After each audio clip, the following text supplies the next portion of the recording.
I'm really excited to talk to you because I talk to a lot of ex-Christians, a lot of different religions, and I talk to a lot of people that have come out of pastoring.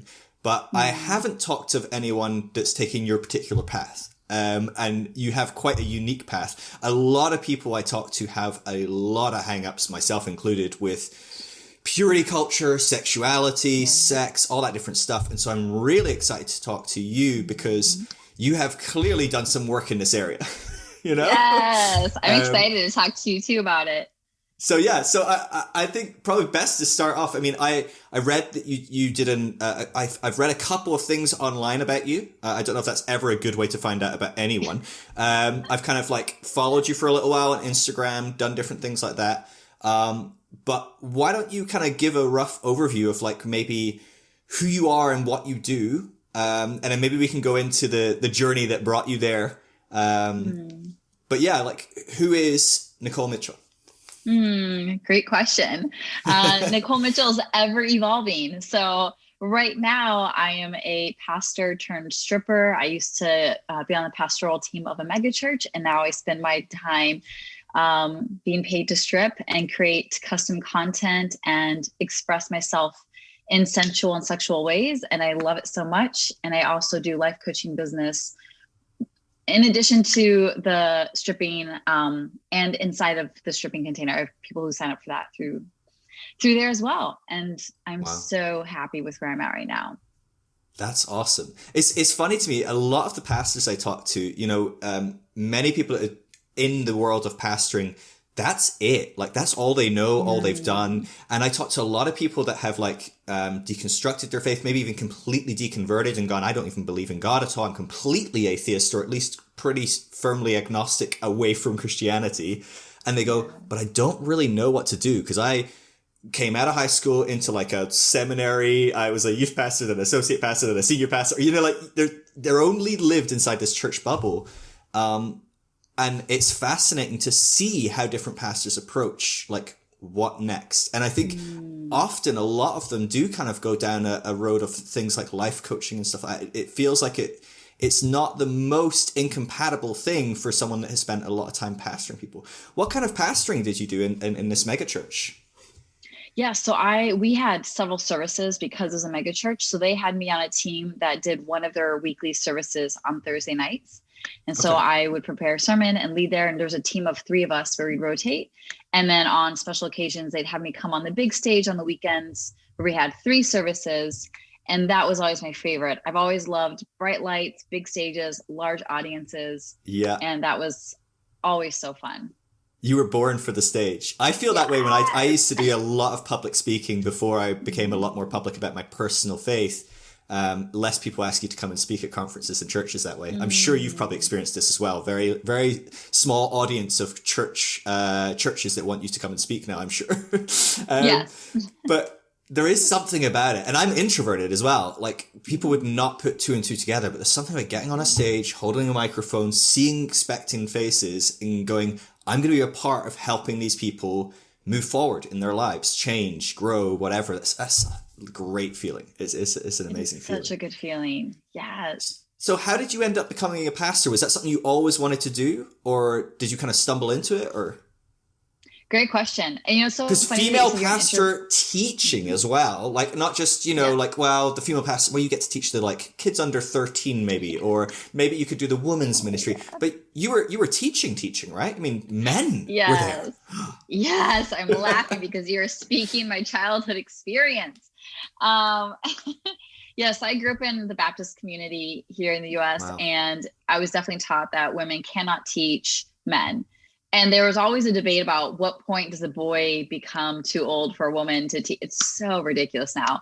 So yeah, what I saw more than what I heard explicitly taught, what I saw and observed and absorbed as a child is women were always in the nursery with the babies. If more than that, they taught little kids in Sunday school, or they were in the kitchen. So I learned very early on a woman or a girl cannot be a leader. A girl was supposed to be behind the scenes, always serving men. And I really took that to the core. And so I tried to fit that mold, this vision that I saw within my church and understanding as a child. And Yet I was born as a natural leader. And even in those spaces where it's really conservative and limited for women, the male leaders and pastors would see that in me, would try to give me a little bit of responsibility here in youth group and maybe share my testimony in front of church, because it's not really teaching, you're just talking and just whatever. And went to a really You have to watch you not saying too profound in your testimony. It leaks into teaching, like you've totally broken some rule somewhere. Yes. Or you'll see people like remove the pulpit and put like a music stand for your notes. You're not technically preaching. It's just like, oh my word, the gymnastics we do to fit our paradigm. If the stand holding your Bible costs less than $110, you're good. It's not teaching. Yes, right? Exactly. Oh my word. So yeah, that was my whole life experience. And in college, like I fell in love with public speaking. I took all kinds of courses and trainings. And yet because of my paradigm where women are not allowed to be pastors, I called myself a motivational speaker, because then I could speak to mixed genders and a co-ed room of all ages. And that was my end.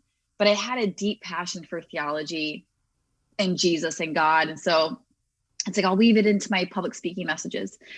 Well, then it wasn't until my late 20s when my then husband introduced me to my first non-denominational church where they had women leaders. And it was the first time I was exposed to that, which blows my mind now to be in the 21st century and finally enter an institution where you see female leaders, like a religious institution for me. And I was like hungry. And this was the first church I was a part of where when the pastor would speak, he would never say, you have to believe what I believe. He would actually explicitly say, you don't have to believe what I believe. This is just my opinion. Wow. And in all my churches before that, I never heard a pastor say that. And I had all kinds of questions growing up, but I learned, again, just by observing from an early age, you don't question the pastor. So all these questions I'd buried my entire life just came tumbling out every week after church, me just like bombing this pastor with question after question after question. And it was through months of this that the male pastors were like, Nikole, do you realize you're a theologian? And I was like, I'm a woman, I'm a wife, and I'm a mother, and I've never been to seminary. Like 3 strikes before I've even started. Right. They're like, well, we don't believe that stops you. And I was like, what? And they're like, we would like to train you to raise you up to be a pastor. Are you interested? And I was just like, my heart was like, yes. So then the next 3 years, I was mentored by them and raised up, trained to be a preacher at the church. And that felt like a dream come true. Yeah. Wow. That's incredible. So, in my experience, I work with this group of people for the last 10 years intensely. I've come across thousands and thousands of different churches in different contexts. And it is very rare for pastors to say things like, hey, this is just my opinion. You're going to have to think of this yourself. You're going to have to come to your own conclusion. That's a pretty progressive stance. So this church that's non-denominational, was it fairly progressive? Would it allow quite different views? Or was it, hey, this is just my opinion, but you have time to get in line, to figure it out and come on board? Or did it allow quite a bit of diversity itself, this church? That's a really good question. The longer I was there and the more I started seeing behind the scenes what was happening, I realized, yes, there's space to have varying beliefs, but it really was based around the lead pastor's beliefs. So when he would share his different opinions, it was okay to hold a different opinion on that topic, but anything outside of that wasn't really okay. So for example, he and the leadership didn't believe being queer was okay, and you couldn't be a pastor who is queer. So because they believe that, there wasn't really room for much disagreement on that. And so I had to keep that very private about my own identity as a queer person. But if it came to like pacifism, right, where he was very like anti-war, which is very unconventional for a lot of churches.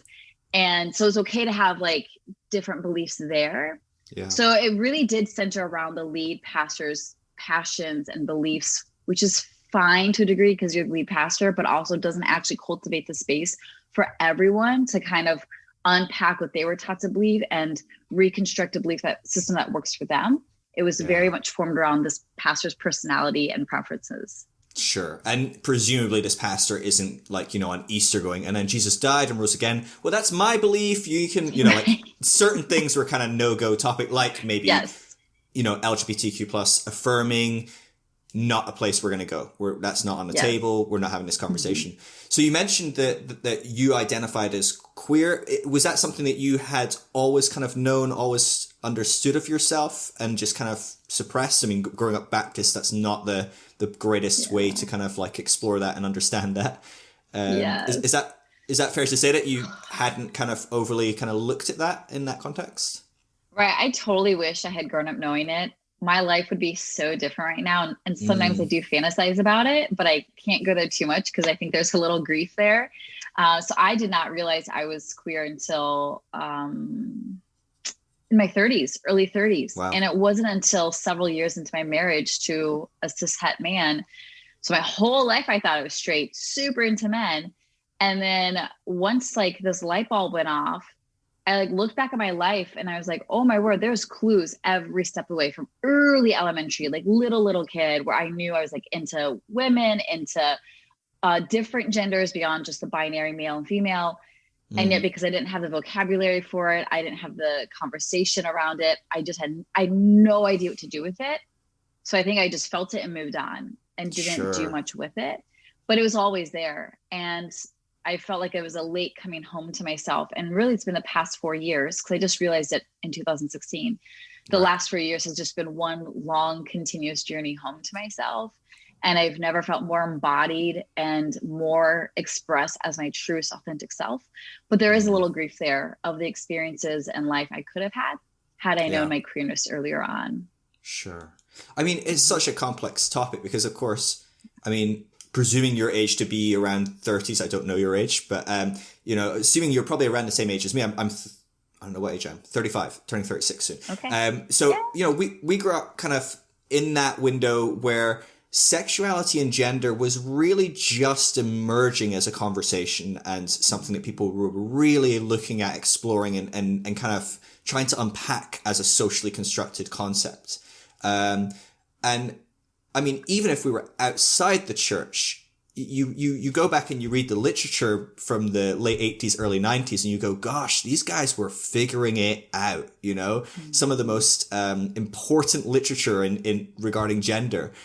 You can go back and read the first editions and you're like, whoa, this reads different than the third and fourth edition. And it's because so much has changed and so much has been discovered. And that's like outside of a very rigid black and white church system. That's in a free environment to try and figure this out. And people didn't really understand, and so I can't even imagine what it's like. That would have been hard for any kid to try and come to terms with and figure out in any context outside of church. But you put yourself in a Baptist church, in a Christian family, whatever, like, I don't even know where you begin. Like, I mean, right? Yeah. And I think yes. And I think part of the problem is we just don't believe people. Like, I feel like this conversation, like when they were just figuring out in the 80s and 90s, could have been done way earlier if we would have just believed people when they said, I identify as this. I'm attracted to people like this. But it went so against the heteronormative narrative that it was like society and religion did anything it could to like squelch that, even punish it and criminalize it, versus saying, isn't that interesting? There's more and more people speaking up about this. What can we learn from them? But instead we've tried to like keep people to the margins. And so like, that's how powerful the heteronormative narrative is that you can convince completely queer people to think they're straight. Like that blows my mind. And I'm so not okay with that. And this is why I ended up coming out publicly, even though I look straight, I pass straight. I have a lot of privilege because of that, because I don't want anyone to ever feel alone in their journey. Because I felt absolutely terrifyingly alone when I realized I was queer, married to a straight man, and I didn't know any other couple like that. Now I'm in a Facebook group where there's literally 300 of us queer women partnered with cishet men. So now it's the norm. And I'm just like, there's so many of us out there, but only because we're now just coming out with our stories, right? And finding each other. And I come out also because I want to push back on this narrative that we just assume people's orientation or identity when we're around them. And when I came out, I was like, hey, I'm queer and I'm your best friend. I'm your sister. I'm your daughter. I'm your boss. I'm your employee. Like, we're all around you. And so give us the benefit of the doubt and like believe us when we tell you who we are. And don't try to put the hetero narrative on us, because society and religion has already done too good of a job of that. Yeah, big time. Big time. And it's so fascinating. I did a lot of study into this context. I created some resources helping Christians look at how they can look at these topics in different ways, trying to maybe just soften their hard stance and maybe see if we can start tiptoeing into some healthier beliefs. And some of the stuff I studied was, all the what was it called? The Exodus, the ex-gay conversion, all that different stuff. And I was looking at the data that they had on hand after they kind of came out and said, hey, so we're shutting down because after like 30 years, we've not really had any success. I think their success was less than 0.01%. But then they were like, and looking at the data, as we understand it as an organization, we're starting to understand that sexuality is a bit more of a spectrum. And what we're realizing is that, while we maybe had some quote unquote success in helping people like become more open to being attracted to someone of an opposite sex, we didn't cure them from their same sex. We maybe like found some people that basically had bi or pansexuality tendencies and encouraged them to explore a slightly different side of it. And there is that element where suddenly you have people that are bisexual have an out in church, in Christianity, right? Maybe not their favorite by any means, not their best choice, not their best life, but they go, I can get by here without getting sent to a conversion therapy camp for 4 years as a teenager or whatever, But it's a brutal thing. One of the churches I used to be involved with still does conversion therapy, completely illegal. It's in California as well, which I'm like, oh my God, like how do you get away with? But it's not conversion therapy, obviously. And it's just crazy how much this is still like hammered by Christians constantly pushing against this kind of this stuff. Yeah. I'm so glad you brought this point up, Phil, because every time I see a book or an article coming out saying, she or he was gay and now they're straight, I'm like, or are you just bi? Like, sure. Like I just always want to bring up that point because everyone's like, yeah. And I'm like, no, I've been there. Like I'm extremely bi or pansexual. And like, you absolutely can, if you must to survive, choose a gender that is conforming to pass and it feels safe and all that. And it's just like, is that part of the conversation I just never see brought up because we're just so focused on the result. So just thank you for picking that up and just shedding some light on that because it's a very real experience for a lot of people. Yeah. Well, I mean, I joke about it with my wife. Like, so I remember, are you familiar with Stephen Fry? He's a big comedian in the UK, very, very famous guy here. I don't know how famous he's become in America. But he talks about, and he is gay. There's, like of all the gay there is, he is gay. He is very clear, like, hi, I am here and I am gay. And what's funny is he talks about it once and he says there are 2 women in his life that he met. And he's like, I was attracted to them. I could have loved them and spent my life with them. And he talks about that as he goes, like, this is the whole thing is a spectrum, regardless of how much you're on one side or the other. He says, absolutely, there's a whole myriad of complications and components here to this. And I think about that and I'm like, yeah, I've found certain guys attractive before. I've never found them attractive to the point where I'd want to sleep with them. So I'm pretty sure on the spectrum, I'm not very far along anyway. I'm probably pretty strong on the female side. But like, I think we just don't look at these things honestly. But you ask a Christian guy, hey, have you ever found a guy attractive? Have you ever looked at Jude Law's like chiseled jaw and just like, dear Lord God, like nuzzle me to bed and read me a bedtime story, Jude. Like I guarantee some guys have watched The Holiday and thought, yes, Jude, yes. But they're not going to say that. You're not going to hear that from a good evangelical Christian guy. And one thing I think is quite interesting is I think Christian women would probably be more open to admitting. I think there's a very acceptability to say, oh, I find that woman attractive. Probably a lot more stigma depending on how you finish that sentence, and I'd like to do this to her or whatever would probably like, wait, whoa, hold on. Right. But yeah, it's a fascinating component that like, I do think the church, I think it's a big education component, but they just are, it's black and whites, isn't it? It's a gay, not gay, right, wrong, in, out. That's how the church operates. It's very fundamental in how it approaches these things. And so something like pansexual, they're just going to scratch their head for a while if you say something like that, right? They're going to have to certainly open a few books and explore for a while. And I love that. Yeah. I love doing that to them. I want them and people in general to scratch their head. Like, and that's part of why when people ask, or I share my identity, I say I'm either queer or I say pansexual, specifically to have them lean in and say, tell me more. What does that mean for you?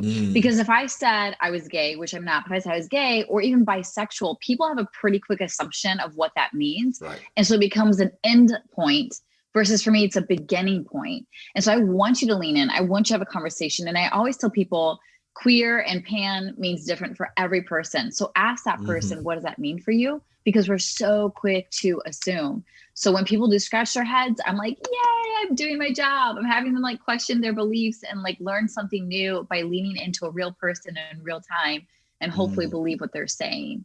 And that's one of the gifts I feel like I bring to the world. I want you to scratch your head. Yeah. Well, please elaborate. What does that mean to you that you identify as pansexual? Like, because I'd love to know myself, and I'm sure people listening in are like, okay, because there are going to be people, maybe not too many actually listening to this, but certainly a good bunch going, wait, so what does that mean? Yes, good question. So when I first came out, I didn't know what I was. I just knew I wasn't fully straight and I knew I wasn't gay. So I knew it was somewhere on that spectrum. And bisexual never really felt fully right. So I would only call myself queer because it's kind of an umbrella term for all LGBTQ identities and orientations. So it's kind of like trying to figure it out. And then I remember one night I heard the term pansexual and something in me resonated. And even though I didn't even know what it meant, and I like Googled it right away, and I was like, oh my God, that's me. And so here, and this is, I think this was in 2017, I first heard that term. And I'm like, this must be a new term. And so when I Googled it, it's been around since 1917. And I was like, what? It just shows how like removed we are from our own education, our own terms. So it's been around for over 100 years. And for me, the reason why I love pansexual so much is I'm the kind of person who loves humans. I love your soul. I love your energy. I love what you think about, what you're passionate about. Whatever package that comes in, that is not as important to me because I'm just going to love whoever and whatever you bring to the table. And so for me, pan is way more open and honors that part of me that I'm not picking you based on your genitals, whether it's like femme identifying genitals or very masculine. And so for bisexual, the main problem I have with it is people think, oh, you're really into masculine men or feminine women. And it completely eliminates transgender people, agender people, multi-gender people. And I'm attracted to all of those. So pan just kind of opens it up to like, oh, you're not just into one or the other, you're into all kinds.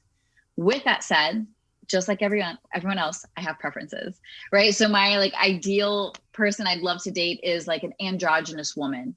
I really am attracted to masculine energy. So whether you're a man with masculine energy or a more feminine being with masculine energy, that's my thing. But my queer friends joke that I'm into gender benders, which means I'm into men who can be more femme and I'm into women who can be more masculine. I love playing of the roles and energy and identities. And so pan just fits that better than if I typically say I'm bi. Sure. So that's what it means for me. Yeah. That's awesome. Wow. And that's a lot to navigate in a, like, again, like we talked about the church, understanding sexuality, understanding gender. God, church doesn't, church to the church, the words sex and gender are the same thing. And the conversation ends there and we're done. You know, like you could go, look, do we have a penis? Do we have, you know, whatever else, you know, no, penis, vagina, we're done. That's it. Let's have a look at these, and probably poor use of gender norm, but it's just, it's such a black and white conversation in the church. So to be figuring that out on the fly, so when did you discovered this 2016, were you were still pastoring at this point? You were still in the church? I was still in the church, keeping it quiet because I knew if I came out with it, I would probably lose it all. And I was really afraid to lose it all. So how did you come about like this discovery within this, because you're living in this relative bubble, right? How did that come about where you're like, oh. This is a good question because now actually I need to give credit to my mega church for helping me realize my queerness. This is fantastic. So when I joined this mega church, and this was the first church that taught me when it came to like homosexuality, the LGBTQ community, they said, go listen to the other side. And I was never encouraged to do that because we always had the right side. We were on the right side. Everyone else was wrong. So I did. I started reading books by LGBTQ authors. I started following queer theologians. And when I read their work and followed them and engaged with them, I took a queer theology course online in 2013. And it completely blew apart any arguments I had been taught my whole life. And I was already predisposed to be an ally, because even though the church taught me that homosexuality is wrong and bad and sinful and those people are lost, some of my best friends in high school were queer people. And I remember thinking, they are more amazing than most of my Christian friends. Like this doesn't match up. So even though I was taught homophobic theology, my reality was I was very affirming and accepting and loving of all humans. So then when I started studying the queer side of theology, it just confirmed my own internal knowing. There's nothing wrong with them. It's A-okay. It's perfectly natural. And we have so much to learn from them. So I went from being an internal ally to very external and explicit and bold, because I was so passionate about the church stop harming LGBTQ people. And in fact, employing, hiring, putting LGBTQ people in leadership, in pastoral positions. And kind of what it sounds like you've done, I was trying to stay within the church to inch it forward, to help them get to an affirming place. And I did everything I could to help move this monster of a church on my little back to a place where I felt like we were meant to be, to no avail. But through that, I started going to more LGBTQ events, theaters, shows. And so I was being exposed to more and more queer people. And I just had this like magnetic attraction to them. And I was just thinking, I'm straight. I just love people. I'm just a people person. And then I was spent enough time around them that it finally, like, the coin went in the slot. And I was like, oh, this isn't just like, I love people attraction. This is like, I'm intensely magnetically attracted romantically. And I could totally see myself being with them. And that's when I was like, oh my word. And my entire self-perception of who I am and who I'm attracted to, like, blew apart. Yeah. And it was absolutely terrifying and felt really good to finally be able to name something that was always there. Yeah, that's a huge thing though, because like this is an existential kind of crisis on a massive level, even more so. I mean, this is a huge thing for a lot of people, but for someone from a conservative Christian background, you've got your family accepting you, your friends accepting you, your community isolating you, your job, you know, like all these different components. And then you've got as well, what does this mean for my marriage? What will this do for my kids? Because you've got kids as well, right? I've seen kids on your Instagram. I hope they're yours and not just kidnapped or something. But I have 3 of them. Right. Okay. Yeah. So, I mean, so this is going to have knock, you know, effects. And so it's a huge thing to be navigating. Like, what was the kind of timeline for you of, okay, I've had that like realization, like, oh, whoa, these aren't just, you know, great people. These are my people. To, okay, and then trying to go, oh, maybe I can kind of, maybe baby steps, maybe we can move and help this ship steer a little bit more towards that direction. I did that for close to a decade, and I'm with you. I probably helped many individuals, but as far as changing the system, no, it's not going to happen. No. Maybe, I don't know. Certain systems, maybe. What was that process in between, you know, that initial moment through to kind of like, okay, we're done.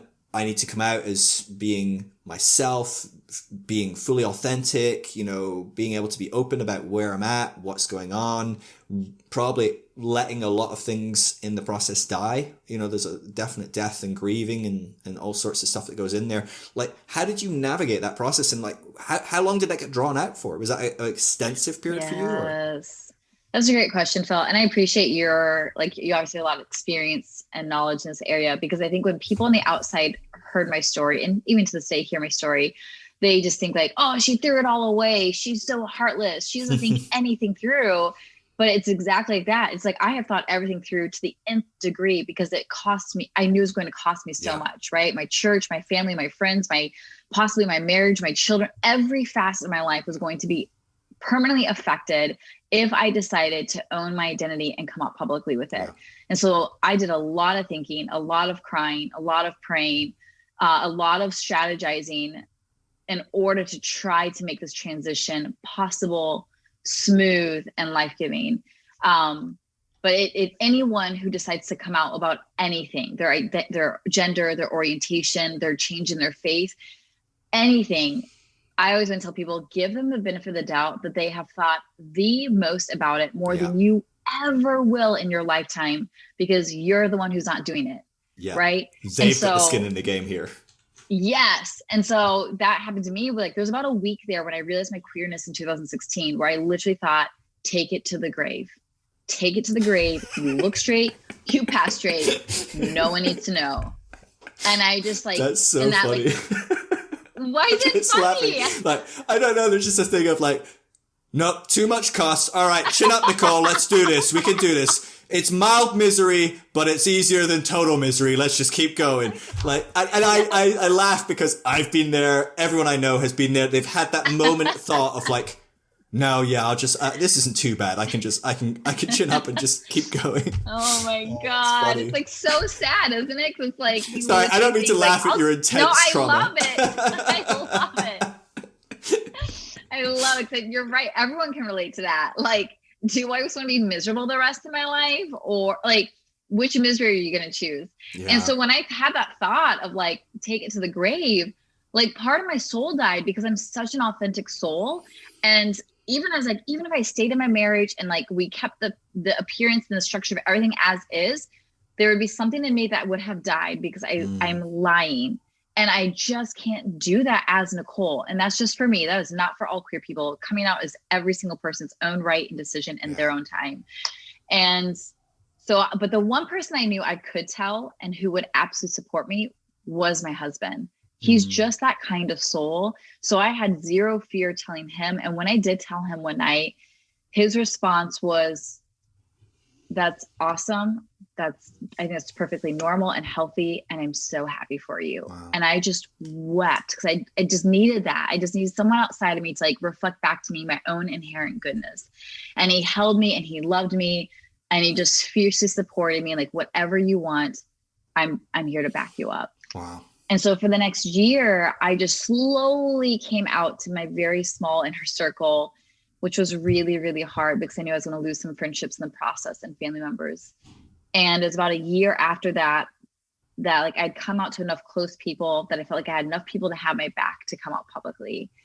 And at this time I was in it was a seminary with large queer population. It was the first religious institution I've ever been a part of that was queer affirming. And most of the staff and professors and students were LGBTQ. It was an incredibly healing space. So being in a space where that was normalized gave me the courage that this can exist in places outside of here. Yeah. And so I decided to come out publicly. They all had my back. They cheered me on. I felt sick to my stomach.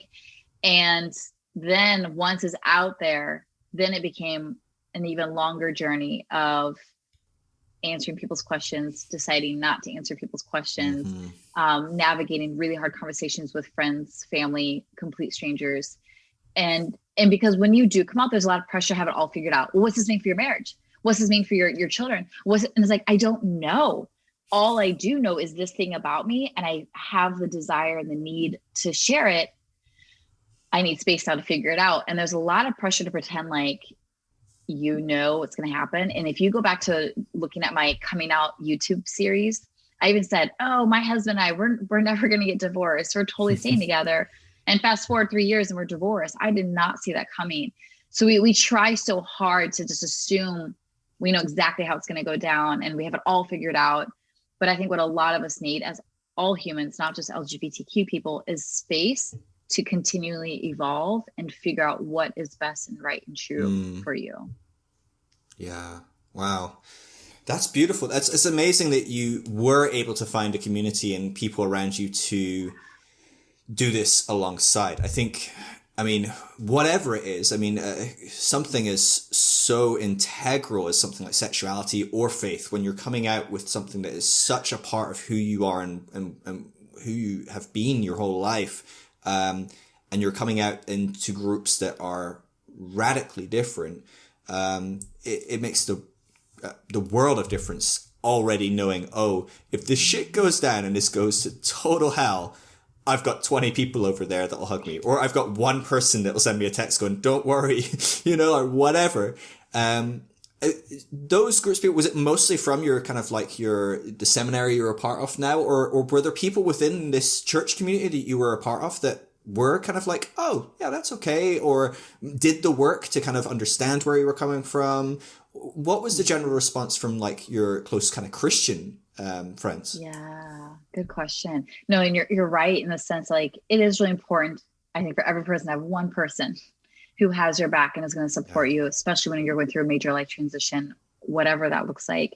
And I was incredibly fortunate to have the seminary, a group of online friends, and just a couple people from my Christian community that believed me, and not just believed me, but actively supported me. I told some of my close Christian friends, I was like, ooh, okay, we love you.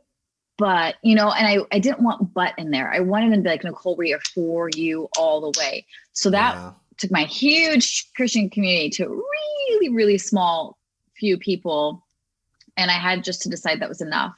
And what I tell like some of my one-on-one coaching clients is sometimes you pay to have people in your corner. So like I hired a life coach. I joined a mastermind. I needed people in person and online who loved me for me and would have my back no matter what. And I was a little strategic about it. When I came out publicly in October of 2017, right before I did, I messaged my people and I said, hey, today's the day. I'm posting my video at 10 a.m. Please come just flood my social media accounts with love. Because I made a video and I posted on YouTube and to all my social media, because I wanted to set the tone from the get-go that there's only love and support available for Nikole. So if you're a troll or a hater, hopefully that scares you off. So I told them that, I posted it, and then I like went to bed. I felt so sick to my stomach about what I just did, but I also knew, yes, like never going back on there again. Here I am, world, and goodbye. But I knew they had my back. So whenever I would log on, I know that I would find a lot of love and support, and they did an amazing job doing that. That's awesome. Wow. Gosh, that's amazing. And how had you navigated your role within the church? Was that something that, I know for me, when I was becoming more and more public about where I was, I always kind of was like, anything I taught, anything I did, I was probably teaching like maybe about 4 or 5 years behind where I was. And I'd be like, okay, if I just teach like maybe like 6 months ahead of where you are, if you're following a similar journey, but like 5 years behind, maybe this might go okay. But at a certain point I was like, okay, if I'm just going to come out and go, hey guys, this is what I believe. I'm like overnight going, okay, let's fast forward 6 years, go. People are going to freak out. And so I kind of slowly transitioned. I spoke to the church that I was in leadership with and saying, hey, you guys know where I'm at and you kind of tolerate me as long as I don't say anything, but I'm going to start saying stuff. And so I'm going to take a step out of leadership for your benefit. Like, I just want you to feel as safe as possible. I can make public statements for you to say, hey, this is not what my church believe or whatever. Like, what do you need from me? How did you process mentally? Like, okay, I'm a part of this church. I'm on leadership. They're probably not going to like this. If some do, most won't. So how am I going to go about that? How do I navigate that as best I can? Like, what was your thought process in dealing with your role? That you've got a very important role there. That people are looking to you, and there's a lot going on there. Because Christian leaders are scared of a regular Christian in the church being gay. But like when it's one of those people up on stage that we're giving like an endorsement or, all these kind of languages we use, like, oh, but you're like representing the church or, as opposed to other people that go to church who don't represent the church, apparently. I don't know. I know. It's so bizarre and messed up and not okay. And it was really interesting once I became part of like the leadership team, seeing things from behind the scenes and seeing how very strategic, if not calculated, everything was. And it just caused me more and more unrest in my soul. Cause I'm like, this isn't authentic. This isn't genuine. This is strategy to sell a brand, a persona to get more people in here. But at the end of the day, like you're not actually helping and loving people who really need it. Like it was really conflicting place to be. And especially as a closeted queer, where I'm trying to like insert into my sermons about LGBTQ people being a gift, being a leader, but also being told by my male pastors in higher power, like, oh, make sure you put that little statement in the middle of your sermon so most people will miss it because we don't want them to think we're affirming. Like the calculating thoughts behind it all was just like, it just snuffed out my like little tender heart of like, this isn't how we're supposed to be. Like, and especially in a church that prides itself on differing opinions. Like if you believe that, then like this needs to be an area where I should be able to say something that's different from you. Because this is my opinion. Right. Yeah. But again, like you said, when you're on the stage, you kind of represent the church and they very much control the image that is portrayed to their people and to people outside the church. And so I was always trying to like figure out ways to weave in my message that was true and authentic to my soul, but also not like piss off my male pastors too much. And it was just like this dance that was exhausting because I was either not enough or too much and like always getting critiqued for it. And I realized like, I'm not moving anything forward here. Just my tender heart is just being ruined every time. Yeah. And so finally, like someone asked me, did you leave the church or did the church kick you out? And I was like, I think it's kind of mutual releasing of each other. Like the longer I was there, the more broken my heart was coming. So I was kind of like naturally being pushed out and like, they were kind of getting tired of me. So I think it was like the best gift we gave each other, just kind of like, let's just walk away and pretend this didn't happen. But it was really, really hard when I was there the last year, trying to pretend I wasn't queer and yet trying to help move the church forward. Yeah. Wow. And what did this do for, I mean, a lot of people that go through these radical shifts of faith revolving around one kind of major kind of theological component. So for you, it was this component of LGBTQ, affirming, non-affirming, something in the middle, like the LGBT friendly, which is we're totally affirming of you unless you want to be a leader or bring your boyfriend to church or whatever, right? Like it's like, oh, no, we're not so affirming. Like that weird middle ground that is just not affirming. And all the churches want to be that middle ground because they think that's somehow the best. But, you know, a lot of people end up going through these radical shifts of faith revolving around one theological component, but generally speaking, their journey of trying to incorporate that into their faith. So maybe you're reading a crap ton of books about how can I be gay or, you know, pansexual or, you know, trans, and that still be okay. And you start reading these books and you go, yeah, okay, I can see how if actually I approach the Bible differently, if I incorporate some contextual history or whatever. But then you start going, what if I did that with some other stuff? And you find suddenly other parts of your faith start kind of like getting fucked up, whatever that looks like. I don't know. Was that a component for you in this season? Because you, like you said, right? People that are going through this are doing some hard work here. People don't go, they're generally speaking doing much harder theological work in this area than their pastors have done, generally speaking. Very few pastors have read as many books on homosexuality, sexuality, gender, whatever, as someone that is gay, bi, trans, you know, queer, whatever it might look like. And that does tend to be a bit of a catalyst for a lot of people in starting to explore other theological components. Were there things that were starting to shift and change for you around other topics in that season as well? Yeah, it's a fantastic question, Phil. Yeah, I think anytime we have been convinced to believe something our entire life and then we realize it's not true, like me thinking I'm straight and realize I'm not straight at all, it does cause you to question, like, what else in my life have I totally believed in that I could be absolutely wrong on? And it's terrifying and thrilling, two sides of the same coin, because once I realized my truth about my queerness, I felt liberated. I felt embodied. I felt empowered. I felt excited in ways I never felt about my straightness. And so it made me like kind of eager to see where else am I missing the mark and not actually living my truth and lining up my belief.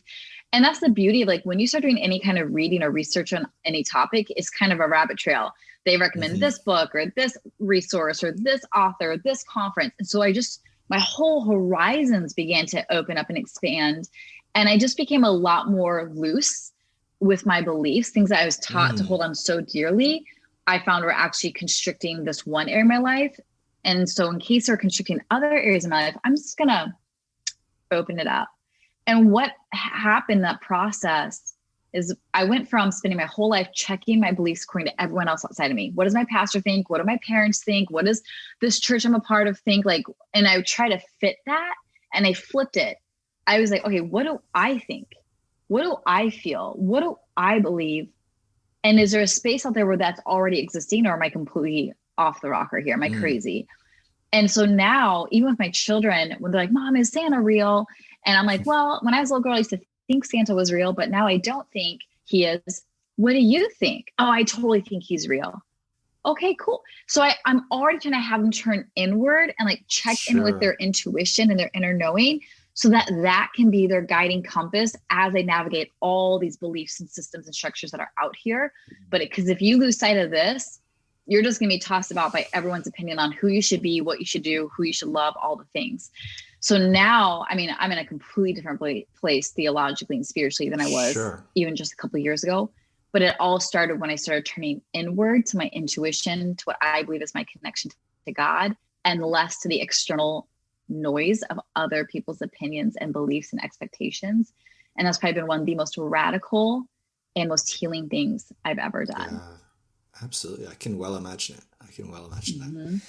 That's beautiful. It's really, I love that as well with kids. And I mean, establishing that early on can be such a huge thing. And it's literally the exact opposite way that most religions operate. You know, certainly Christianity does not operate that way 9 times out of 10. It is very much a trickle down of belief, you know, it comes from God, then it goes through a Bible, it goes through a pastor or whatever, and it goes through the teaching team, and eventually you go to church on a Thursday and some woman tells you what you're supposed to believe, and you know, yes, it's all very systematic. Yes, and to be able to start from within rather than out with, I mean, it's a safeguard, and of course we can still be completely, you know, ludicrous in our beliefs, right? Your kids still believe in Santa, you know, maybe he's right, maybe, you know, maybe we're all wrong, right? But you could still, you know, be deceived. I mean, Christians would go, well, you know, Nikole, you're just opening yourself up to be deceived. You can't trust, the heart is wicked, you know, above all things, and whatever. Never mind the other passages say that, you know, you should trust your heart. So who knows? But you know, did you kind of wrestle with those components? Because I know for a lot of people that I have worked with, I didn't really go through this. I'm a weirdo. I just think I'm like just a bit of an anomaly, because most people I talk to, this is not their case, but for me it was. For most people I talk to, there's an element of like, look, I've had it hammered into me my whole life. You can't trust your gut. Don't trust yourself. Don't listen to the world is evil. They'll lead you astray. You know, I mean, you might, maybe you're, you know, queer, but queer people can't be trusted. They're not Christians. So you need to like take a step back and just find someone under authority and just, you know, submit to them, and all these kind of mindsets. As we start coming out of them and we go, I don't believe that. That's just a bunch of bullshit.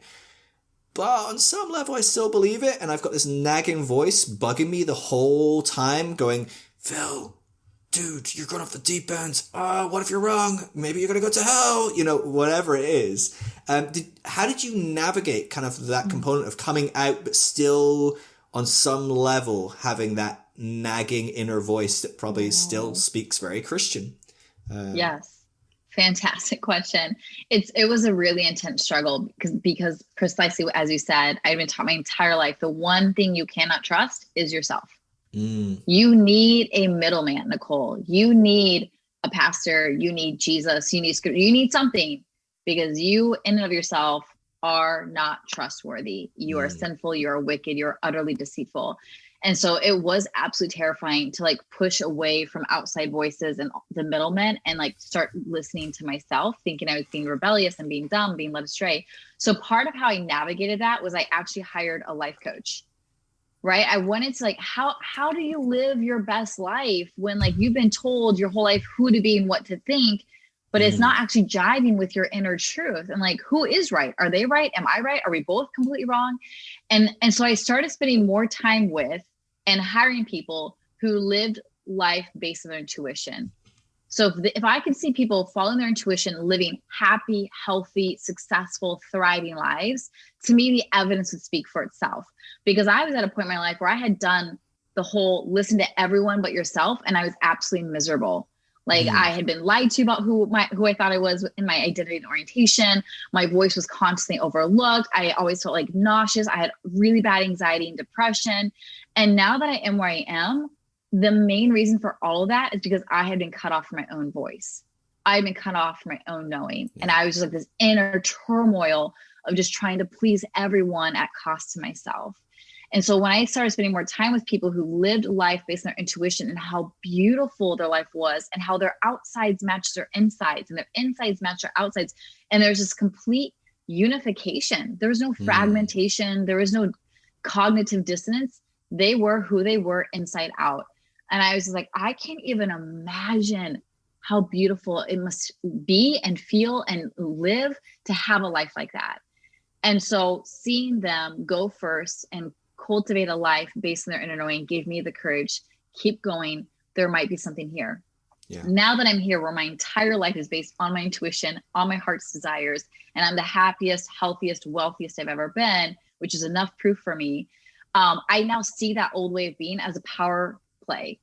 Yeah. If you want to keep people in power and certain people out of power, always convince the people who don't have power that the one thing they can't trust themselves. If you can convince them to betray their truth and betray their voice, they will not have the power to rise up. And we get to stay comfy in our powerful positions. But once people like me down here find my voice, find our truth, and start building life on that, it completely flips the power structure. And now you no longer need them to connect you to God or to give you peace or whatever. And that's terrifying to them. But it's the exact thing that the world needs, is flipping toxic leadership and toxic power structures on their head and giving power to everyone and letting everyone have the right to be the leader in their own life and realizing a middleman was never required. Yeah. That's incredible. I love it. I think that's one of the fears I've come across of a lot of pastors. And I think a lot of the reasons some pastors have done some really stupid things during the pandemic to try and keep their churches functioning as is a bit of that fear that, you look at the Pope blessing, you finding confession and redemption of those sins between you and God in your own homes. And he's like, look, I know you're panicking about you can't go to confession, but you can do that at home and it's fine. God's still going to forgive you. And that undermines a lot of what the Catholic Church is kind of built on. Now, he did say, once pandemic's over, please come on back in and do it with priests. And I can also say that I might find that very helpful and a helpful dynamic as well in dealing with some stuff I'm struggling with and got some shame. There's something about being vulnerable with another human with some shame that releases you from that in a way that maybe it doesn't on your own. I understand that could be a helpful dynamic, but I think a lot of pastors are realizing, so we're having to tell people, don't worry, the church isn't in the building. Don't worry, you can worship God just as much listening to a CD as our band with a smoke machine. Don't worry, me speaking on Zoom or you listening to Joel Osteen on a podcast is just as good as me being in person in a church. Like, I'm kind of doing myself out of a job, because if they really believe that, they might not come back. Right? Like I'm teaching them how to have their own faith journey, still within maybe some of the same structures, but it's their own, they can manage it and navigate it themselves. And I think that is the crux of why so many pastors have panicked in this season, is because they realize, God, I'm a middleman, and people are realizing they don't need the middleman in this season, or they can't have the middleman anyway. It's so fascinating, that dynamic. Really, really interesting. Exactly what we need. And not saying to completely it's great. To disband the church.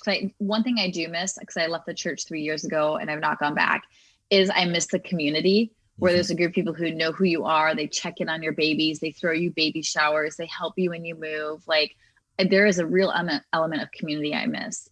And I miss the choir. I miss singing. I love singing as a group, and I don't get to do that anymore. But I do love the idea of eliminating the middleman. And I feel like this is part of why I love being a life coach so much and I tell my clients this all the time, and they love it. And my public pages, where I'm like, you don't need a life coach. To say and assume you need a life coach is so arrogant, because you can't get where you're meant to be without me. Like, that's such bullshit. Sorry, I don't know if you're fine. Cuss away. Okay, no. Good. That's such bullshit, because that same belief was taught to me in the church. You can't get closer to God unless you have this middleman doing something on your behalf. And so you're so brilliant and so connected to the divine, you're going to get there no matter what. all working with a life coach does can expedite the process. I can just help you get there a little faster, especially if you work with someone who's already where you want to be.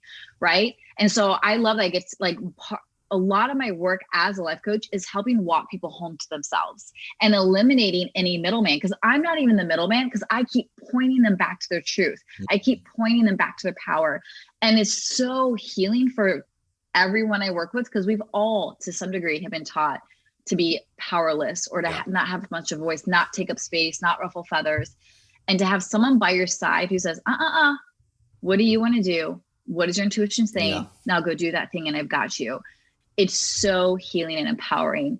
So I feel like what I've learned in the church and now what I've taken into my business is actually helping individuals heal and rise up, which my goal is to create a movement, this collective movement of people stepping into their power, rising up and deciding to live life on their terms without the middleman there.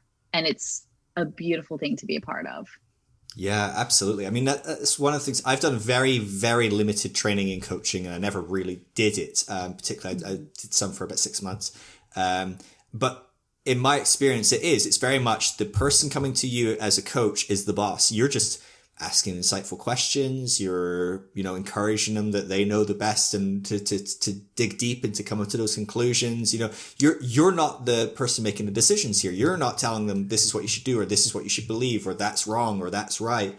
Again, I might be completely wrong in that, but from the subset of training I had, that was very much the focus. It was like, look, this is as much hands off on your part as possible. You're trying to make this person in the room realize, oh my gosh, the person with the best solutions to my life is probably me, because I know everything anyway about my life. This person I'm coming to doesn't know anything about me a lot of the time.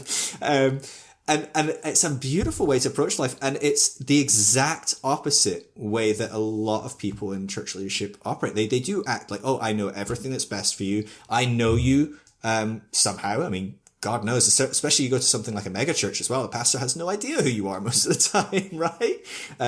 It's a totally bizarre component. I think you're right, though, with the church in that there's a lot of great things about church. And I think the question of the hour, as so many people are leaving the church, I quote a statistic all the time, but 2,700 people every day leave church forever in America.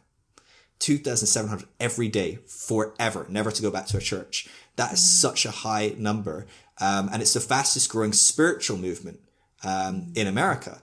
And so there's something going on here. And what's interesting is the number one thing that they claim they want is community. But it's really hard for people that don't go to church to find people that don't go to church, in a sense. Because you stop being a Baptist and you go to a non-denominational. Well, I'll just go try some non-denominations. And then you go, actually, no, I quite like to try a Lutheran. And so you go, oh, I'll go try the Lutheran. But when you go, I'm done with this thing called church, where do I go to find people that are done with this thing called church? And a lot of people, growing up in church, haven't learned how to make friends, haven't learned. That was kind of almost managed for you within the church, right? It just was, you go to a church and it's like, oh, here's a new person. She's called Nikole. Everyone be friends with her. And everyone's like, great, we'll be friends with her. And you're like, that was easy. That's not the experience when you step out, generally speaking, right? You have to then be quite intentional about, I need to build a community for myself. How did you navigate that when you came out of church? How did you go about building something of a community for yourself? Yes, great question. A couple things. When I left the church, I was actually just starting seminary, and I felt like that was the net that caught me. And I'm so glad how that worked out. I didn't strategize that at all, just kind of how it unfolded. But even outside of that, I hired a life coach, because hiring a life coach is, someone who can hold space for you and ask you really good questions and point you back to yourself. But also for me, having a life coach or being a life coach is giving or having access to someone who has what you want, who shows you what's possible. So I hired my first life coach, and my life coach had to have 3 qualifications. They had to be LGBTQ, because I wanted to see an LGBTQ person who's happy and thriving. They had to have gone from broke to rich, because I was so tired of being broke, and the whole church theology of somehow poverty is a little more holy, or struggle and sacrifice is good. And I was so tired of it. Except for the pastor. Right, exactly. So they had to be queer, they had to have gone broke from rich, and they had to have left the Christian faith and found a spirituality of their own, and they were happy. Because I taught the same thing. If you leave the faith, you'll be happy for a little bit. It's a temporary high, and then you're going to be miserable for the rest of your life. And I was really afraid of that. So I needed someone that had those things. Well, my first life coach was all of those things. He was gay. He was raised Christian. He left it and was super happy with spirituality. And he went from broke to making multiple six figures. And so just being in his presence and having access to his energy and the way he thought completely opened up my paradigm to what I thought was possible for me. As a woman, as a queer person, as a former Christian, I thought maybe I was kind of doomed to always being broke, because a lot of queer people are broke. A lot of women get paid less than men. And if you leave everything you've ever known to be true, how are you ever going to make it? And so seeing this person, he represented to me what was possible. And it challenged me to rise to the occasion. If he can make it, Nikole, why can't you? And so after I worked with him, I then invested in another life coach who symbolized very much the same thing. And then I invested in a mastermind of badass humans who are also rising up and saying, I'm releasing everything that doesn't serve me and stepping fully into who I came here to be. And I'm going to be really successful, really happy, really healthy, really wealthy. And that community is still the community that carries me today. They have supported me through my big move from the Midwest to California, with me doing more and more explicit content, with me wanting to become more wealthy. But there is an element of it's mostly online and virtual because we are for all over the world calling in to our awesome, amazing calls every week. And so there's still a hunger for in-person community. But there is really something interesting about how our energy attracts similarities. So our newest neighbor in our neighborhood was raised just like I am, and he's now an atheist. And we have the best conversations because we totally get each other. And I think, God, thank you, God, universe, angels, whoever, like that. Of course, the one neighbor who moves in is like someone who has a very similar story to mine. And we like connect so deeply. And I have people like that all over, but I don't have a place where that all of them come together and hang out. Yeah. And there is that missing element, you know? Sure. Yeah. And it's 1,000 times harder to make it happen in the midst of a pandemic as well, right? Because it's like no one ever creates a great group hangout in the pandemic. Well, if they do, they all start coughing. So wow. Yeah. No, I think it's great. And I think online is definitely, I mean, I think that's in many ways the reason any of this is really happening to the degree it is happening, because there is such a mass exodus right now and a mass evolution. I would see it as an evolution, as a growth. I know a lot of people disagree. I think it's the revival that Christians have been praying for decades. It's just the next big revival. The data is that people that leave aren't generally losing faith. Most of them claim to still have some form of spirituality. And so to me, I think it's a growth, it's an evolution. And I think a big part of that is the internet, the internet creating safe spaces for people, creating camaraderie. You Google something, does it really say that in the Bible? And you realize, oh, no, it doesn't. And then you go, oh my gosh, I'll Google a bit more. And you go, oh, there's a Facebook group for people that think like that. Holy crap, there's 3,000 people that think this. That's exciting because there's not 3,000 people on my street that think this, right? And there's not 3,000 people in my church that think this. I am probably the only person in my church that thinks like this. Or maybe there's like 4 of us, but we're all too scared to say anything because we don't know who each other are. So the internet is just this lifesaver. It really is. It's what the printing press was for Luther. It is for this kind of movement. But it's not the same. I mean, the pandemic has taught people more than ever that Zoom calls, God, it's just no more Zoom calls, please. Like one Zoom calls are fine, but after a while, you're just like, oh, I'm so tired being on a Zoom call of 15 people. And I just finished the call and I want to I don't know, eat 18 bags of chips and watch Netflix for 48 hours just to recharge. Yeah. There's something so draining about it. It's not the same as hanging out in the pub or something, Yes, yeah. I have 6 hours of Zoom calls today. And that's almost every day between interviews and calls with my clients and court. It's a lot. And you crave that in-person connection. And so my hope is after this pandemic is we're going to cultivate more intentionally in-person relationships. But one thing that is really cool, I'm so glad you call it an evolution and you see it as like the very thing that the church wants and needs. Cause I totally agree with you. You can be discouraged by the numbers of people leaving. I get really excited because to me, that's a symbol that something new is being born. And I'm always okay with new life. Like what is being born here? So even before I left the church and after I left the church, something I was really intentional about my last few years was cultivating community in my neighborhood, because if I'm not going to be getting that at my weekend services, I need to be getting it with people I'm doing life with.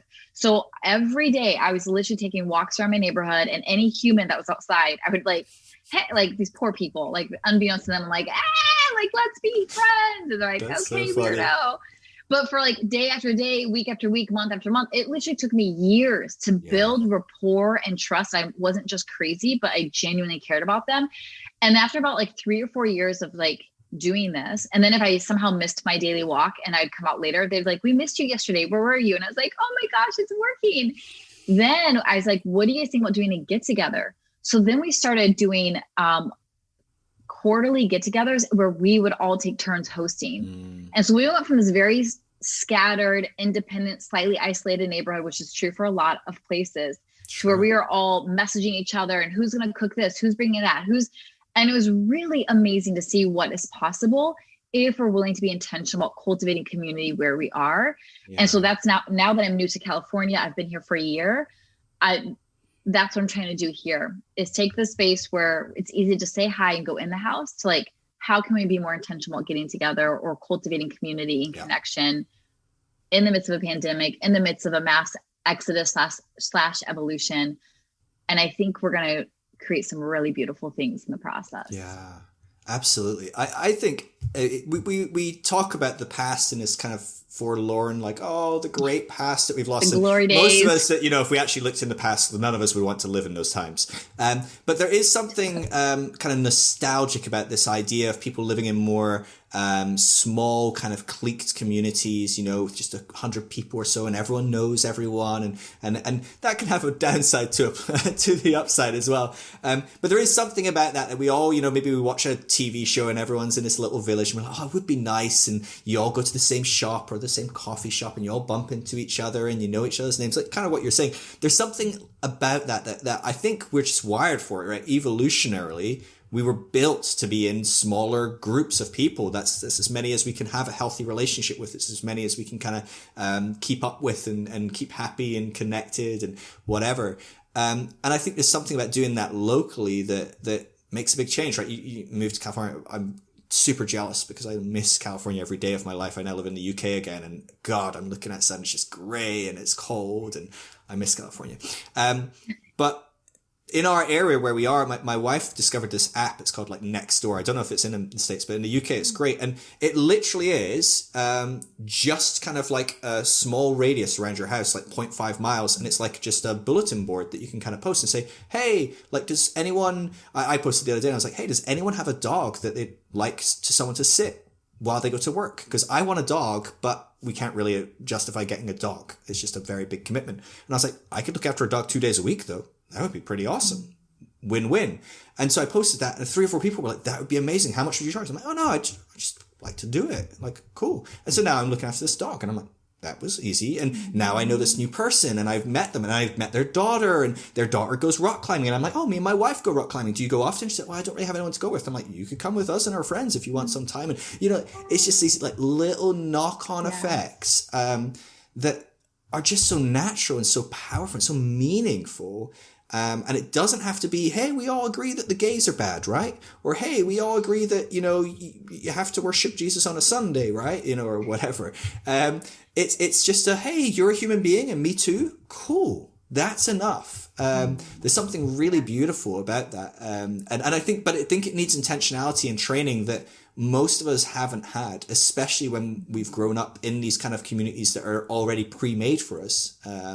It's a muscle to be worked out and stretched for sure. Yes. And like you said, using the internet intentionally. It's easy to just get sucked in and scroll and not be intentional when like you have this powerful tool that can help you feel more isolated or more connected. Yeah. How are you using it?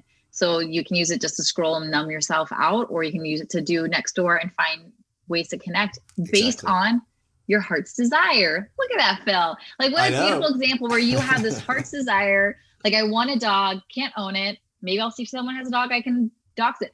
And it was a win-win scenario for everyone. Everyone win, they win, their dog win, their daughter wins. So that's what I also teach my clients, is like completely radical to what I was taught in the church, is when you trust your heart's desire, there is a win for everyone. There doesn't have to be a cost for anything. And you just have the perfect example where it was a win for everyone and there wasn't a cost. Like, you're all winning. And that is the beauty and the possibility that's calling out to you when you choose to live a life based on your tuition, based on your inner desires. And that's why life for me and my clients, it becomes so breathtaking and like awe-inspiring. And it looks like, oh, you're just so lucky and it's glamorous, but it all came down to, are you trusting the desires of your heart? Are you willing to like follow through on this nudge? Like, man, I might try to find a dog. And now like, you're super happy having this dog. This dog is super happy. This couple or families are like, everyone's happier, all because you followed your heart's desire. Yeah. That's Perfect beautiful. story. I love it. So talking of heart's desires, let's talk about what you do now and how you got to where you are now from being in the church, discovering you're queer, kind of transitioning out of that, figuring out what am I going to do? Like, how do we get from pastor to, did you describe yourself as a stripper? Is that right? At the beginning? How do you describe yourself? Hard. Sex worker? Yes, online exactly. model? Like, yeah. There's so many different terms, and I never know like what is a horrifically like offensive term or the right term, or I'm like, I don't know. Yeah, cam girl. Yep. Yeah. Okay. Prostitute. I have a friend who calls me prostitute. Like, it's just either all the above. I think we went pastor to stripper just because it rhymed really well, but I'm okay with all of those. Prostitute, cam girl, sex worker. I'm really passionate about sex work being seen as a valid work, as normal work, as good work. So I've had several sex workers reach out to me saying, thank you so much for like normalizing and like putting the spotlight on how this is good, because we need that more often. So yeah, it is interesting going from pastor to stripper, one extreme to the other. Very Nikole. When Nikole does something, she's all in and can be used for good or bad. But I've been living my truth long enough that when I do it, it's always for the good. So what I do now is very much based on my heart's desire too. Like, I have this interest in expressing myself sensually and sexually. And I had a lot to work through to get to the point where I am today, because of, as you would know, the programming I was taught growing up as a kid about body, sex, shame, fear, guilt, lust, all the things. What I'm doing could not be more wicked or evil or deceitful than what I was taught in the church. But for me, I see it as very sacred and very spiritual. And I feel like part of what I'm doing and what I'm a living embodiment of is bringing together things we've always tried to keep separate: spirituality and sexuality, holiness and self-expression. Like, I feel like what I do is beautiful, is true, is holy, is sacred, is life-giving.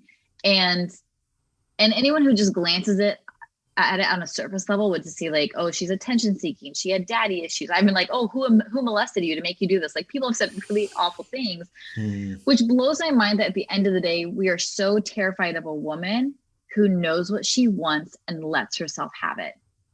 If I'm an adult interacting with consent with other adults, why is that so radical and threatening? And I feel like at the end of the day, it's because a woman knows her worth, and a woman is standing in her power, and she cannot be easily thwarted.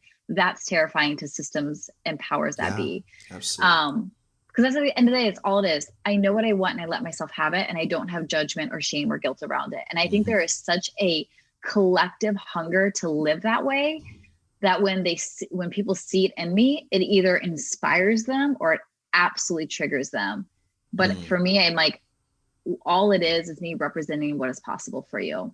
Not that you have to become a sex worker, though I highly recommend it, but like, you have the right to decide. I'm not sure I've got it in me, Nikole. It's pretty fantastic, but definitely not for everyone. But that you have the right, and that you have the knowing inside of you about what is meant for you. So the more I do this work, Phil, the more I love it, the more I drop shame around it, the more I allow myself to enjoy it, the more I attract people into my life who support me in it. That was a big fear I had. I was like, okay, well, Nikole, if you do this, you'll be completely isolated, because what other mother is going to want to spend time around you? Like, I had a lot of fear around my children's friends' moms. What are they going to think of me? Are they going to keep their children from my children because of the work that I do? I was afraid of dating again. What humans are going to support me in this work? And so like, the more I'm in it, the more I have to address these really deep-seated fears and work my way through them. And it's led me to this really beautiful place where I have moms who absolutely love me. I have people I'm dating on and off who absolutely support me. And it's like, wow, you really do have the power to create any reality you want. but it does require a level of deep self-trust, actually working through and not bypassing your worst fears, and giving yourself enough time and space to call in the humans, the opportunities, the connections to show you that you still get to have it all. You're worthy of it all, no matter who you are, no matter what you do, because that's just your inherent birthright. Sure. I mean, so there's so much we can unpack here. I mean, I'm excited. Yes! This is so much fascinating stuff. I mean, something I come across frequently is I have a lot of women message me saying that they really struggle, even being out of church, sometimes for a decade, 2 decades. And they say, I still really struggle. Just like I'll wear a specific top that I thought was really good in the shop, and I'll take it home and then I'll put it on, and then I'll just be like, oh my gosh, can I really wear this top? It's not got straps, or, whatever, right? I mean, it might be something so simple. And it just highlights the degree to which women are taught that their bodies are this weapon used against men. Men aren't in charge of lust, of course. Women are the reason that men lust. I don't know how that works for people that aren't straight, but, it's just the way it is. And women are a problem, and it's women's responsibility to dress modestly, to not show any skin, that obviously, isn't as extreme for some people as it is for others. And it has different effects on different people. But for me, most women I know that have grown up in this have had to navigate through components of learning to appreciate their body, value their body, see their self as worth, not see themselves as basically veiled property, which is what this whole thing is, really. It harks back to when women are property, and we've taken off the table that women are property, but if we're going to be honest, they still are kind of property. All our rights, all our way of seeing women, still very much property based. Thank you for saying that. It's honest, right? I mean, it's painful, and we might even like some of the traditions still. Maybe we still like the father giving away the bride, or different things. But this is all harkening back to, this thing is property that you have purchased from me. Here you go, and now she is your property. Someone kills your male son, they must die. Someone kills your wife, they owe you some money. Yes. This is a weird dynamic, and we've thankfully evolved a little bit from that, which is good. But to me, talking to women that are like, gosh, I struggle to be naked with my husband. I struggle to dress, in a short skirt in public. The steps that you have taken, are somewhat further along the line from that. You mean, there's all kinds of layers of this. I was talking to my wife about this the other day, actually. I'm just so fascinated by it. But I mean, there's layers of, okay, I'll take a topless photo, or I'll be a lingerie model or something, that's a step. And then we go, okay, now I'm going to do full nude, and okay, now I'm going to do a video, and now I'm going to do some sort of sex, scene, or, there's all sorts of different layers of, what that can look like. But you talked about at the beginning, you mentioned in passing that you were, going to be having sex with someone, I think. Is that right? Or did I read that in one of your articles? No, you're correct. That's an article. Yeah. Yes. Okay, yeah. So, I mean, this is there's so many steps along the way here, but they are all so far removed from how little Nikole was raised as a young girl in church. Yes. How did you even begin unraveling the shame, the guilt, the body issues, the modesty, whatever that is?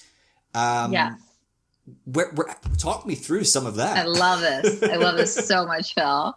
Oh my gosh. I can so relate. I was raised any skirts above the knee were bad. We had rulers where at our school we'd get on our knees and they would measure. If it was off the ground, you get in trouble. Spaghetti straps were wrong. 2 pieces were wrong. I mean, so many rules as a child that, again, I absorbed that there's something wrong with me.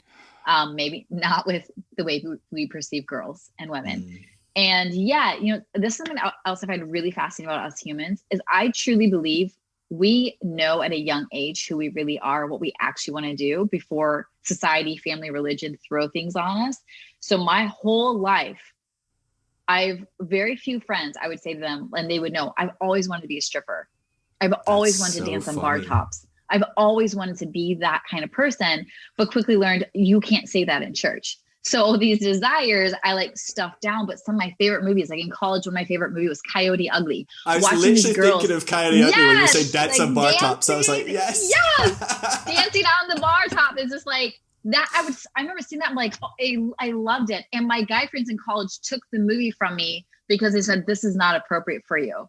But then they would go off and watch rated R Right. movies where they're violently killing everyone. And I'm like, and that's okay. Like, Oh, you can't. and we're not kidding ourselves. Your guy friends took that movie off you and watched Coyote Ugly thinking, oh God, yes, all these hot girls doing dances. 100%. And I know this because I was a good Christian boy watching Coyote Ugly with exactly the same motives. I love this so much.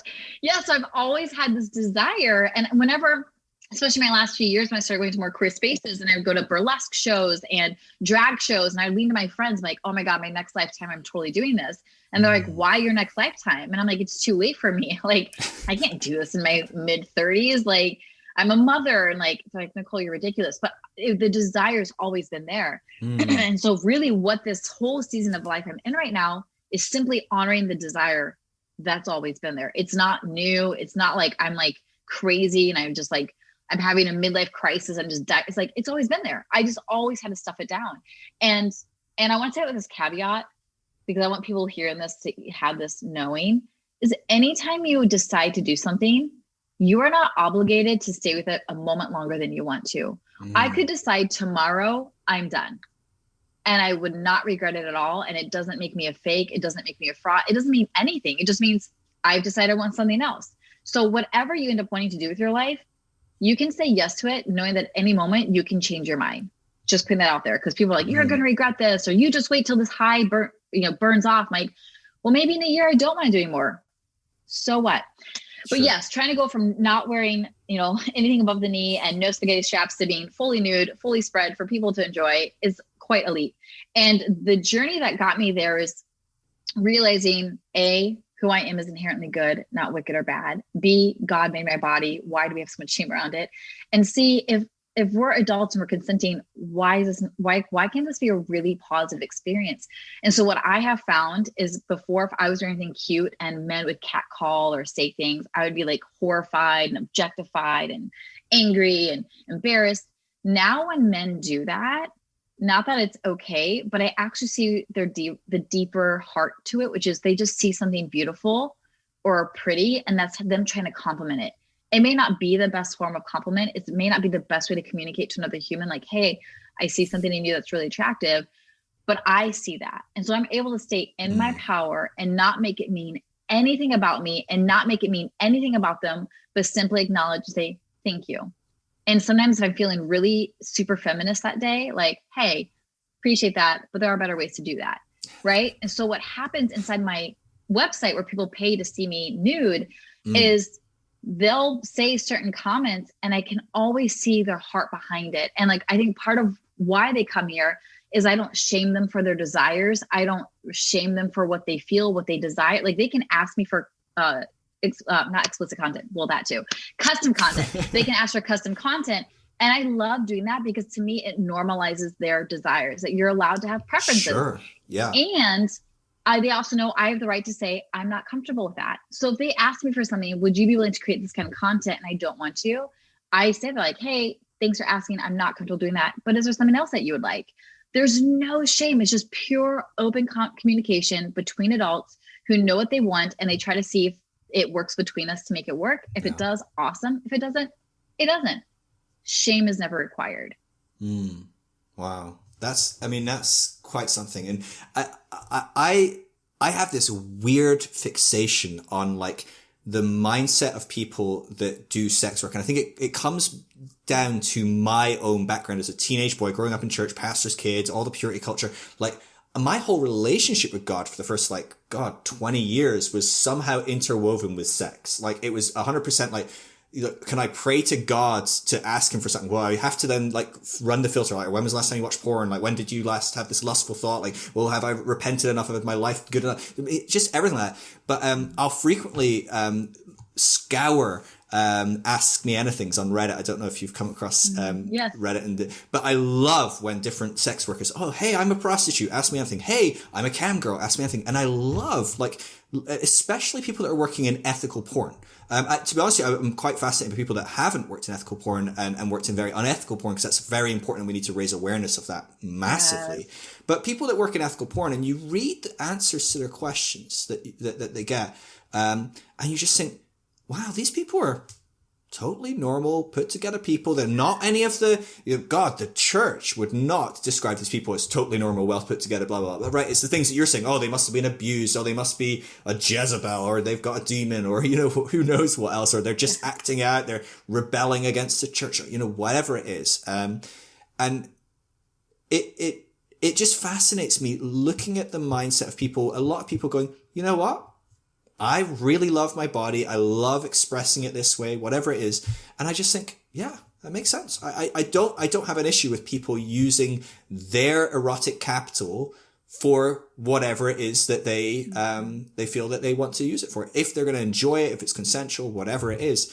But it does really fascinate me, like how people, evolve in that, how people grow in that. So something that fascinates me that I've seen in a lot of these people that I've kind of come across is that, and certainly from my massive amount of years of watching porn as a good repressed Christian, now I'm not within that world. I never watch porn, really rarely, but back when I was a Christian, obsessed. So who knows that when I was in leadership, when I was traveling the world speaking about Christianity, porn all the time.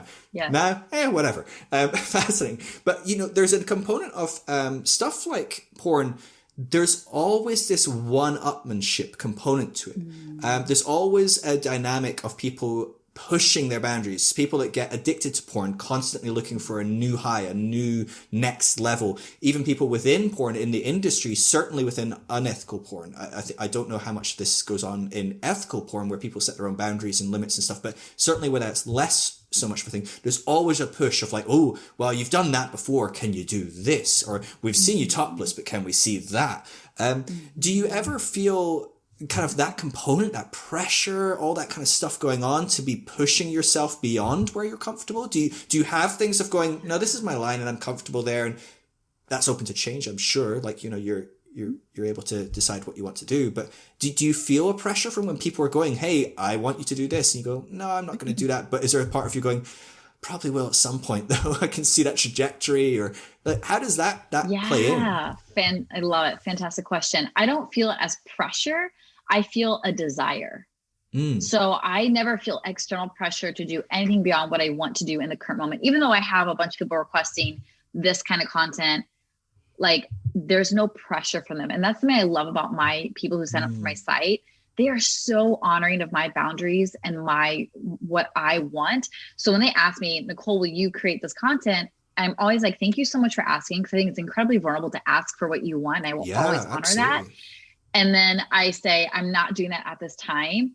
But if I ever do, you guys will be the first to know. And their response always, Phil, is no problem. Love your content. Thank you so much. Just pure respect and support of what I want to do. And I know there is a part of me, like, I probably will keep evolving. This is who I am, how I am, and that it's safe for me to do so. What I can do is I can decide, okay, I'm going to try this because it feels exciting. It's next level. And then maybe I don't like it. I'm allowed to, like, okay, I'm going back. I don't want to do that. That's how we kind of learn what our limit is sometimes when we push past it and it's, I kind of don't like that. And we go back to what we want, but we want to do it not ever out of pressure, not ever out of fear, not ever out of rules, but out of what feels right and good and true for me. So again, continually checking in with myself. And even with like, what I even love about my website, OnlyFans, and I'm so glad you brought up ethical porn because it's not talked about enough, and it's incredibly important, and it's a great alternative to conventional porn. And what I love about OnlyFans, it feels very ethical to me. I decide the terms, I decide my conditions, I set the boundaries, I set the price. My safety is the number one priority. There's nothing like, I don't have to sacrifice anything to get what I want. I don't have to sacrifice my safety. I don't have to sacrifice my income. I don't have to sacrifice my boundaries. I get to call all the shots on OnlyFans. And so I think, like, if there's women or people who want to get into sex work of some kind, OnlyFans has been a great alternative, especially during a pandemic, where you can fulfill your desires, connect with other humans, make as much money as you want, and be in total safety and peace and honoring of your boundaries the entire time. So to me, this is like the ethical version of porn in regards to whether you call it sex work or cam girl or self-expression. And I just want this for everyone, where if you decide to do this work, you can do it in a way that completely honors your boundaries, your preferences, your values, and you never have to sacrifice any of them. And my one example is, or my work is just one example of that. Yeah. I mean, it makes sense to me. I mean, I just think of like a healthy sex relationship between a couple or whatever combinations go on. But like, you know, frequently in a healthy relationship, the couple are hopefully communicating, having healthy communication about what they like, what they might like, what they would like to try, what they're not really comfortable trying. And they may well go, oh, let's try that. And then go, oh God, let's not try that again. Or maybe one of them goes, I really like that. And the other's like, I didn't like that so much. Can we like not? Is that okay? Maybe we can revisit that later, or, you know, but there's this healthy back and forth in conversation. And I guess it's just having that conversation with yourself in a sense, you know, yes. And in a sense easier to do, I guess, because there's a little bit less vulnerability and self-awareness. You're just talking with yourself about, do I want to do that? Do I not? But that's really, it's really, really good. And how, it's really interesting to me that you talk about the people that follow you, your fans, people that are requesting you, like you have a healthy relationship with them as well. Like that fascinates me because, you know, that's a common trope, is that, like, you know, oh, people that are like, you know, paying people to, you know, pose topless, to do a sex scene, to whatever, like these are like creepy people. They're like this, they're that. There's all kinds of narratives about people that are watching porn as well, even when it's ethical. We still have a very dismissive view of someone that would watch porn. Can you speak to that as well? Like, what are your thoughts on that? Yes, like this is so important because, and I think that's why so many people are drawn to my OnlyFans page, because they see me as a whole person, not just as like a sex object, which is fine if you want to do that too. But I can't tell you how many messages I got, especially after being on This Morning in the UK with Amon and Ruth, where people message me saying, wow, your personality, your light, your heart just shined through everything you said. You are so much more than what like the tabloids are making out to be. I'm signing up for your OnlyFans page. Like they saw substance there. And there's something I think in our human psyche, our human craving of like, yes, we want the sexiness, but we're also craving community and connection. And I offer that for my people inside OnlyFans. Like they're getting sexy Nikole, but they're also getting someone who genuinely cares about you. And so because I have that, I cultivated that space and energy, when they come, their whole self is welcome there. They don't have to just bring like their sex side.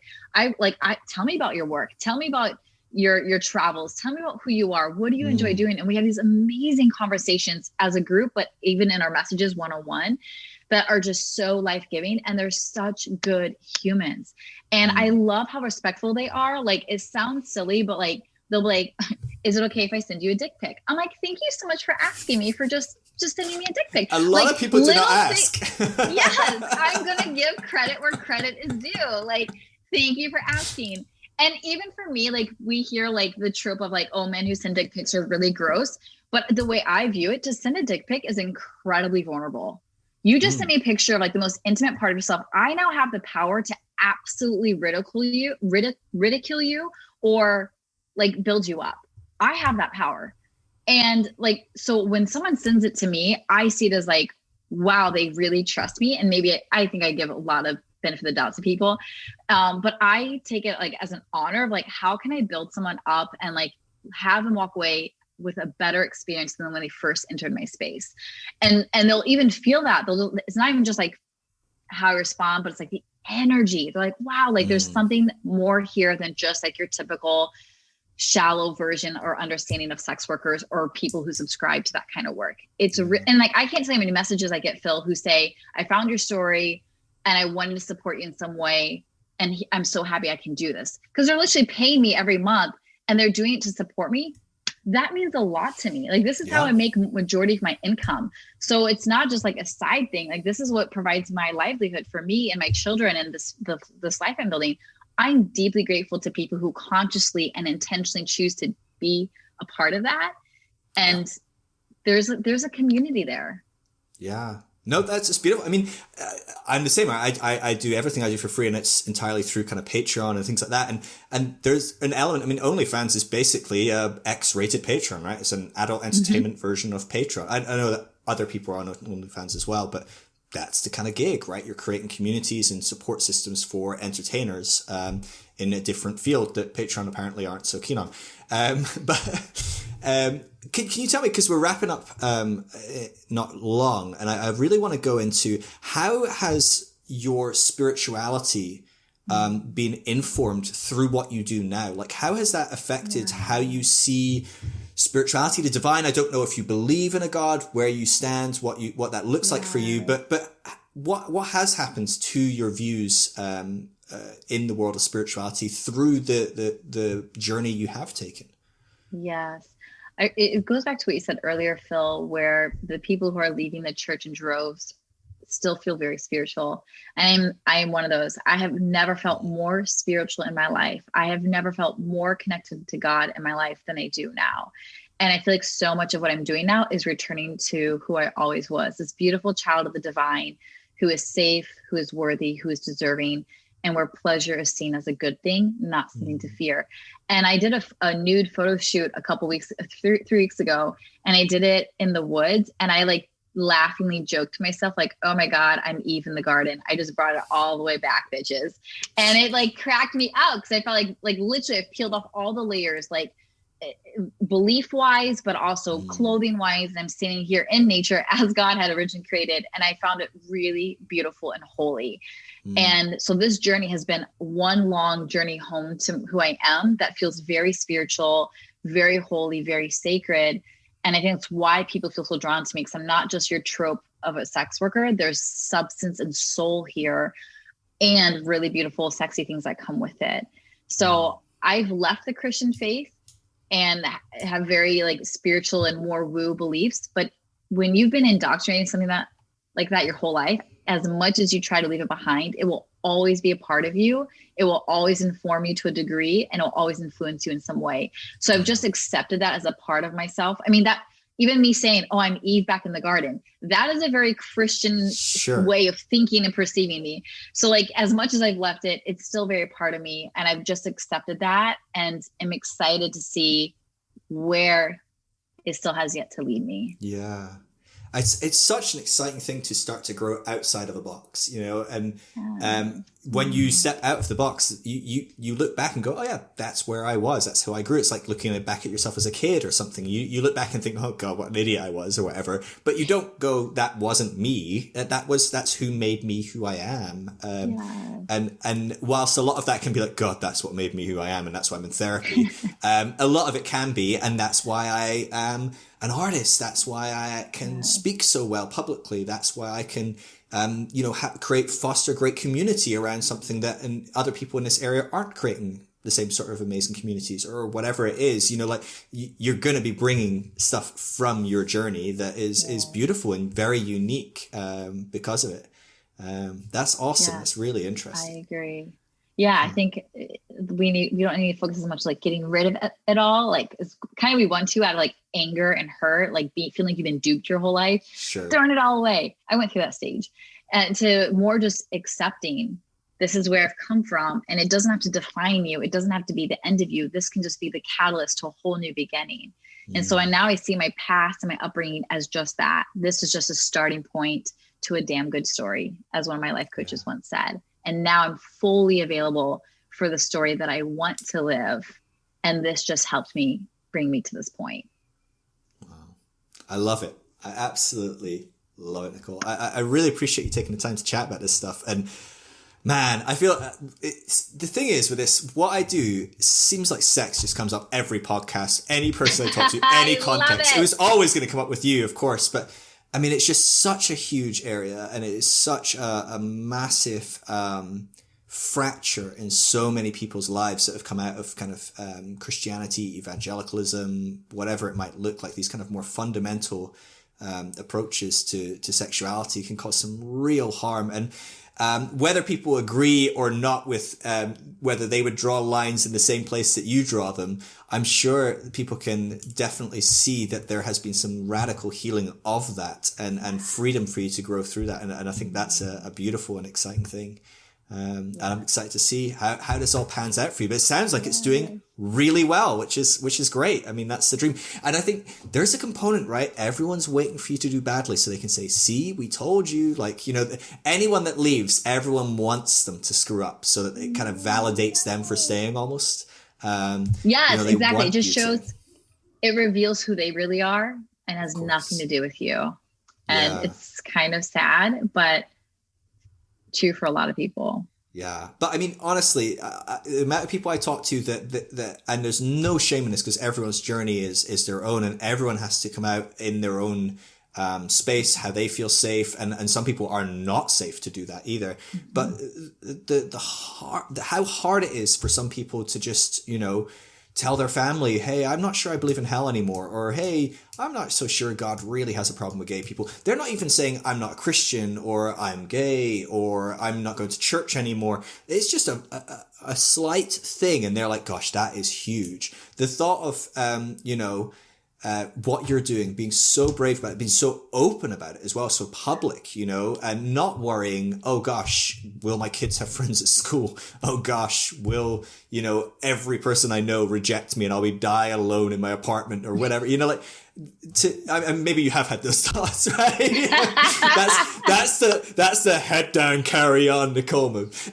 But to power through that, to come beyond that, and to really show people a beautiful way of being authentic and open and real, and to truly chase your desires and stuff. That's really beautiful, and I really appreciate that you do that. Thank you so much. Yes, Phil, really thank you so much. And that is my hope through all of this. There's many hopes, but one of them is if I can make this hard pivot from one extreme to another and come out the other side happier, healthier, and wealthier and more fulfilled than ever before, then whatever you feel called to do, the same thing is possible for you. So as scary as it is, I promise you what is on the other side of your heart's desire is everything and more than you can imagine. And it is so worth it because you are so worth it.